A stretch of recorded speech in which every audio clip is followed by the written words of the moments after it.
A long time ago in Ileri, the land of promise, animals and children, clay pots, fruits and clothing, men and women all in turmoil, searching for the fastest route to escape the terrible and horrible attack that is being unleashed on the village by the fierce and foremost Kaluka marauders, led by Aziz, a notorious and dangerous warlord. Men can't find their wives, mothers their children, and children their siblings. Is a scene of chaos just the night of the fishing festival. The people cry as they behold the helplessness of their ruler and their limited warriors who have no competition to these armed assailants. Male children are taken away as slaves, women assaulted as their village is being ravaged. One of the elders cried aloud, "Help us! Help us, our ancestors, help us! Help us! If you do not help us, we have no hope, help us! We await you, our ancestors, help us!" He continued to cry. Months went by, and the village gradually returns to its economic activity as well as social life. Morenike, a young maiden from the palace, who was assaulted and impregnated by one of the assailants, but for fear of being mocked, went into hiding, is due for delivery. Alone in the forest, not knowing what to do, she calls on the gods to help her deliver safe in their hands. As the labor pain worsens, she screams in pains and hate for he who has done this. My ancestors, take my life and spare my child. Let the seed bring judgment upon our tormentors. As she screams, the storms rage like never before.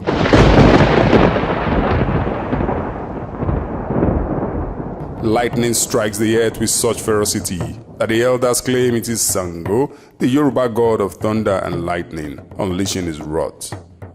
But as dawn broke, the village discovers something extraordinary amidst the ruins of a great tree that had been split in half by a bolt of lightning.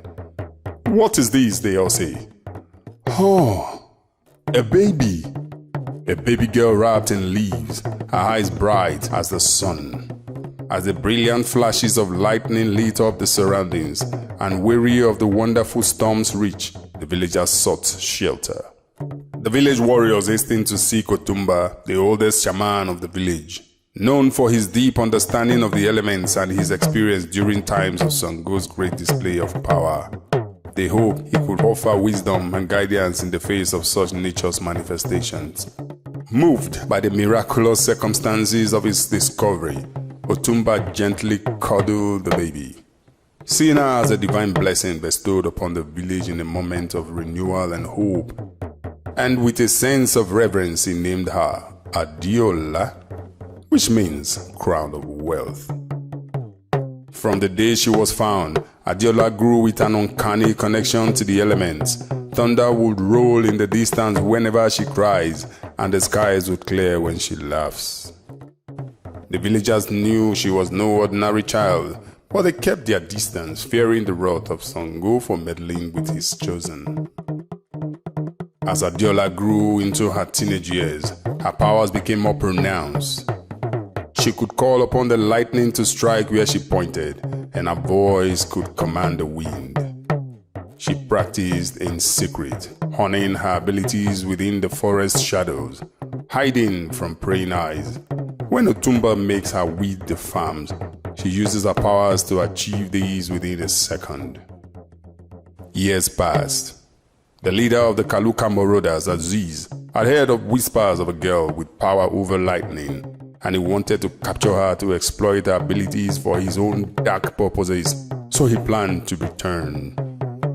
ADEOLA and other teenagers play hide and seek in the village square. She felt the disturbance in the air, the oppressive stillness before a storm. As the marauders creeps through the village, torches in hand, setting hearts ablaze and chaos unleashed, ADEOLA and her friends paused, a ripple of confusion passing among them as they wondered what could be wrong. Without hesitation, ADEOLA sprinted towards her home. To her horror, she arrived to see flames engulfing her house, and there was Aziz, desperately dragging her father Otumba by the shoulder. ADEOLA was angry. Her eyes glow with an intense light. A first flash of lightning illuminated the sky as she raised her hands, and a deafening thunderclap followed.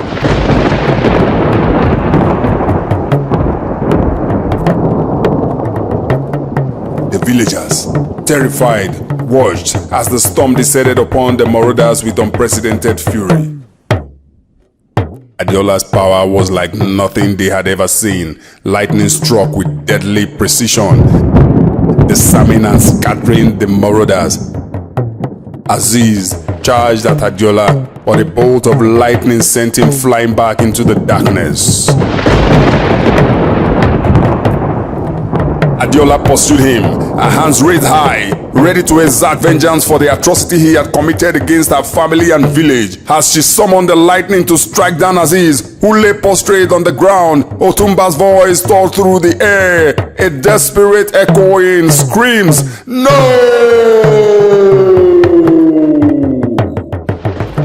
Adeola froze.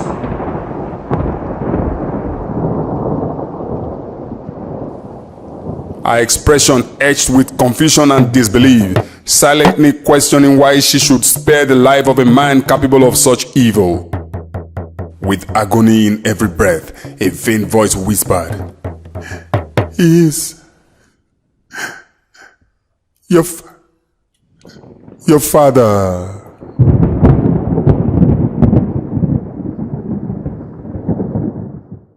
Her eyes flew open, a tumult of pain, hatred and confusion swelling within as tears rolled down her cheek. Otumba, his voice thick with emotion, reveals to her how years ago, during a ruthless attack, Aziz had assaulted her mother, resulting in her pregnancy with Adeola.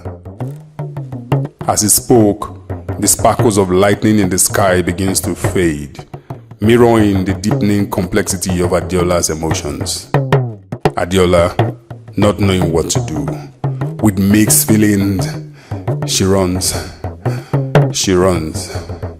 Adeola runs into the bushes. The villagers were in awe of Adeola's strength, but also fearful. They didn't know if her power would bring Sango's anger upon them. Adeola herself began to question her role. Was she a protector or a weapon of wrath? The villagers, unaware of her inner turmoil, continued to look at her as their hero.